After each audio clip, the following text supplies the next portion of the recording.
There's increasing legislative pressure to use poison centers for emergency response, such as the requirement to put telephone numbers on safety data sheets.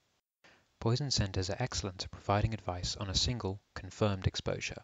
However, they're staffed by doctors and so lack the specialist chemical knowledge to advise on the chemical implications of a complex incident, especially if it involves multiple compounds.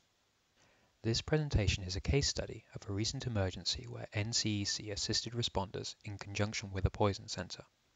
It is to give you our perspective on how a dedicated chemical emergency response partner can complement advice from a poison center, providing enhanced response to a serious and complex incident. NCEC was contacted by staff at Beaumont Hospital in response to an incident at a pharmaceutical manufacturing plant. Hazardous chemicals were released in an accident on the plant's production line. 4 people were immediately exposed, and then a 3-person rescue team equipped with respiratory protection also received minor exposure. However, it was uncertain which chemicals had been released or in what quantity. The casualties' symptoms all related to exposure via inhalation, and the staff at the hospital had contacted the UK Poisons Information Service for treatment advice. The NPIS provided treatment advice on all 5 chemicals, but as the hospital staff did not know which chemicals the workers had been exposed to, they did not know which chemicals to treat for, and so called NCEC for help.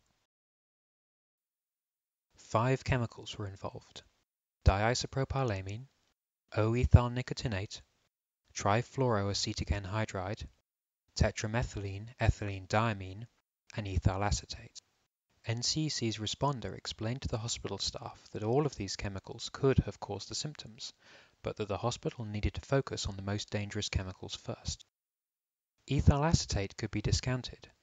While it is volatile, and if it's been spilled, the casualties are likely to have been exposed to it, it's also very low hazard. If the symptoms the casualties are experiencing are due to this chemical, they will abate and not cause lasting harm. Ethyl nicotinate can also be discounted.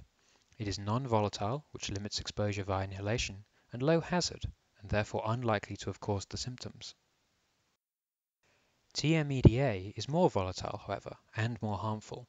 It could have caused the symptoms, but is not as hazardous as the last 2 chemicals, which were the ones the hospital should have been most concerned about. DIPA is corrosive and volatile. Personnel could have easily been exposed to this via inhalation after the spillage, and it is capable of causing serious harm. Likewise, trifluoroacetic anhydride is very volatile and acutely toxic by inhalation. It is also corrosive. It's easily inhaled and the chemical of greatest concern. With this information, the hospital has gone from 5 chemicals that they need to be immediately concerned about, down to 2. However, NCEC's responder was familiar with the properties of these chemicals and provided more assistance. DIPA fumes are colourless in air, looking like petrol vapour, and have a very unpleasant fishy odour. When trifluoroacetic anhydride is spilled, it reacts with the water in the air to give trifluoroacetic acid, with an appearance like steam. It also has a very strong piercing vinegar smell. The responder explained that the hospital staff could question the casualties to understand what the smellage smelled and looked like. From this, they could work out which chemicals had been released and target their treatment to the exact chemical. So, with a dedicated emergency response partner, you can take the treatment information for 5 chemicals that might have been released down to 2 chemicals that you need to be concerned about, and inform the hospital how to distinguish them. The hospital can then apply the detailed treatment advice they have received from the poison center, significantly enhancing the quality of response and helping to mitigate the impact of the incident.